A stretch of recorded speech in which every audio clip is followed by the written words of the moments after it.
তারপরে 3 আর 4 এর পরিবেশ, আমাদের পরিবেশ। আমি অনেককেই বলতে শুনি কি বই করেছে, প্রশ্ন উত্তর নাই, কি করে প্রশ্ন না, লেখা। ওদের কোনো দোষ নেই। মেন ব্যাপারটা হচ্ছে যে এই ইন্টিগ্রেটেড নলেজ, ইন্টিগ্রেটেড যে প্রসিডিওর, সমন্বয়, তো এই সমন্বয় নিয়ে তো কোনো ট্রেনিং হয়নি, তথাকথিত ট্রেনিং হয়েছে। প্রত্যেকটা টিচারের ট্রেনিং মানে দরকার। বইগুলো যে উদ্দেশ্য নিয়ে তৈরি করা, আপনারা যেভাবে বইগুলোকে বলেছেন আমাদের কাছে, সেগুলো ক্লাসরুমে হচ্ছে না। আর এটা একটা ব্যাপার হচ্ছে, এটা আমি ভীষণভাবে বলবো, সেটা হচ্ছে ভীষণ আমার মানে একটা আফসোসের জায়গা। এটা হচ্ছে প্রত্যেকটা স্কুলের প্রত্যেকটা টিচারের ওরিয়েন্টেশন দরকার। এবং ছুটি যেটা কেরালাতে হয়, তামিলনাড়ুতেও হয়, ছুটির সামার ভ্যাকেশন বা উইন্টার ভ্যাকেশন, সব টিচাররা জোন অনুযায়ী, একটা স্কুলের সব টিচাররা ফ্রেশার্স কোর্সে যায়। আচ্ছা, সবাই, যে পদ্ধতি চেঞ্জ হলো, সব টিচাররা কেন পাবেন না? দুজনকে সিলেক্ট করা হলো, তারা কি শুনছে কি না শুনছে কিছু বোঝা যায় না।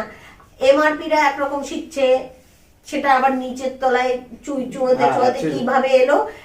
এবার আমার অনেক ছাত্রছাত্রীরা বলছে, ম্যাডাম ওদের কাছ থেকে শুনছি, আমরা তো ট্রেনিং পেলাম না।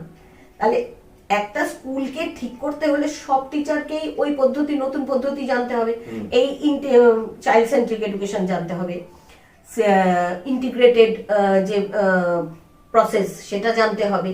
তারপরে নির্মাণ বলে আমরা বলছি যে জ্ঞানের নির্মাণটা শিশুরা নিজেরা তৈরি করছে, সেটা কেউ কোনো টিচার সাহায্য করে মাত্র। তো সেইখানে নির্মাণের আমি একটা ছোট কথাই বলি যে ইট, সিমেন্ট, জল, এই দিয়ে আমরা নির্মাণের প্লেন র মেটেরিয়াল, এটাকে আমরা মনে করি যে ইট, সিমেন্ট, জল দিলে কোনো একটা স্ট্রাকচার তৈরি হবে। ব্রেনের মধ্যে এটা থিওরিতে অন্য অনেকে আমরা অনেক রকম ভ্যারিয়েশন দেখি, কিন্তু মূল জায়গায় একটা কি, যে আমি ইট, জল আর সিমেন্টের জায়গায় আমি যদি দেখি যে প্রিভিয়াস নলেজ তার ইট, নতুন অভিজ্ঞতা সিমেন্ট, আর অ্যাক্টিভিটিটা হচ্ছে জল। আচ্ছা, তাহলে তুমি তার আগের কি প্রিভিয়াস নলেজ কি আছে সেটাকে তার সাথে নতুন অভিজ্ঞতা মেলাতে তোমার কি লাগবে? জল। তাহলে জলটা হচ্ছে অ্যাক্টিভিটি। তুমি অ্যাক্টিভিটি ছাড়া তুমি নতুন অভিজ্ঞতার সাথে পুরনো অভিজ্ঞতার মেলবন্ধন করাতে পারবে না। এবার তুমি পুরনো অভিজ্ঞতার বেসিসে তুমি যদি ওটাকে মেন ধরো, ইট দিয়ে কোনো কনস্ট্রাকশন হবে না। নতুন অভিজ্ঞতা যেটা টিচাররা করেন, নতুন হবে না, অ্যাক্টিভিটি থাকেই না, জলটাই থাকে না যে নতুন আর পুরনো অভিজ্ঞতাকে মেলাবে। তা তো অ্যাক্টিভিটি নেই কোনো। টিচারদের বলে, ও ম্যাডাম অনেক ওগুলো ঝামেলা। আরে কি ঝামেলা রে ভাই? তুমি এইখানটাই তারা পরিশ্রম করতে নারাজ। মানে পরিশ্রমটা হচ্ছে থিঙ্কিং, ভাবনার মধ্যে তারা কিন্তু অনেক রকম নতুন বার করছে। এই টিচারগুলোই দেখি রিল বানাচ্ছে, তাদের ক্রিয়েটিভিটি অন্যদিকে দিচ্ছে। হ্যাঁ, অন্যদিকে দিচ্ছে কত রকম, তাদের ক্রিয়েটিভিটি বসে থাকছে না, কিন্তু ক্রিয়েটিভ জায়গাটা স্কুলে বাচ্চাদের জন্য ক্রিয়েটিভিটি দেখা যাচ্ছে না, মমত্ববোধ নেই।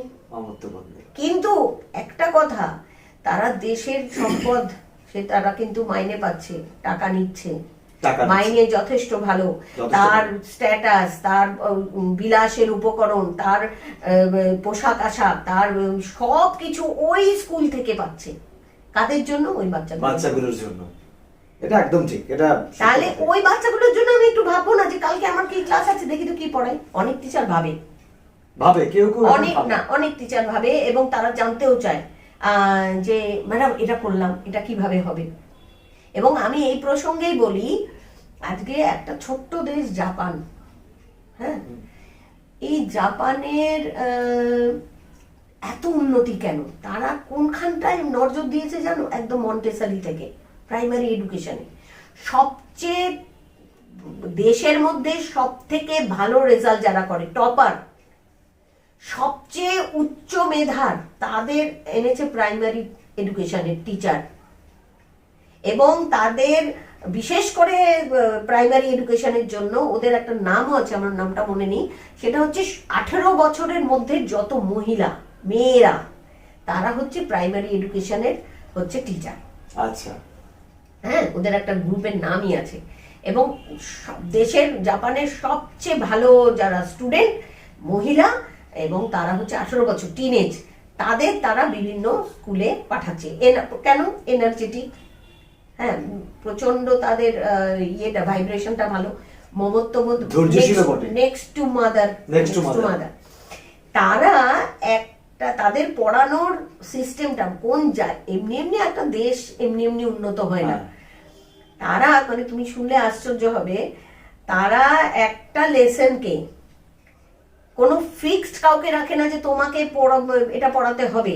তাকে তার শিডিউল দিয়ে দেয় যে এই নোটিশে যে এই তোমরা 5 জন টিচার আছো, এই তোমাদের বাংলার এই লেসনটা তোমাদের কালকের পড়াতে হবে। 5 জন টিচার সেটাকে নিয়ে ভাবনা আরম্ভ করলো, সেটা ইরেসপেক্টিভ অফ এনি সাবজেক্ট, যে এইটা আমি পড়াবো। 5 জন 5টা প্রসিডিওর ভাবলো। 3টের সময় স্কুল শেষ হলো। 3টের পরে তারা তাদের ভাবনা অনুযায়ী ডেমনস্ট্রেশন ক্লাস আরম্ভ করলো। ওয়াও! তার জন্য স্কুলের কমিটির সবাই রয়েছে, একটা ক্লাস কিভাবে কালকে হবে, অমুক ক্লাস 3 এই বাংলা ক্লাস কিভাবে হবে, তার জন্য 5 জন দাঁড়িয়ে আছে যে আমার। এবার সবাই ভোটিং করলো যে কোন প্রসিডিওরটা ঠিক।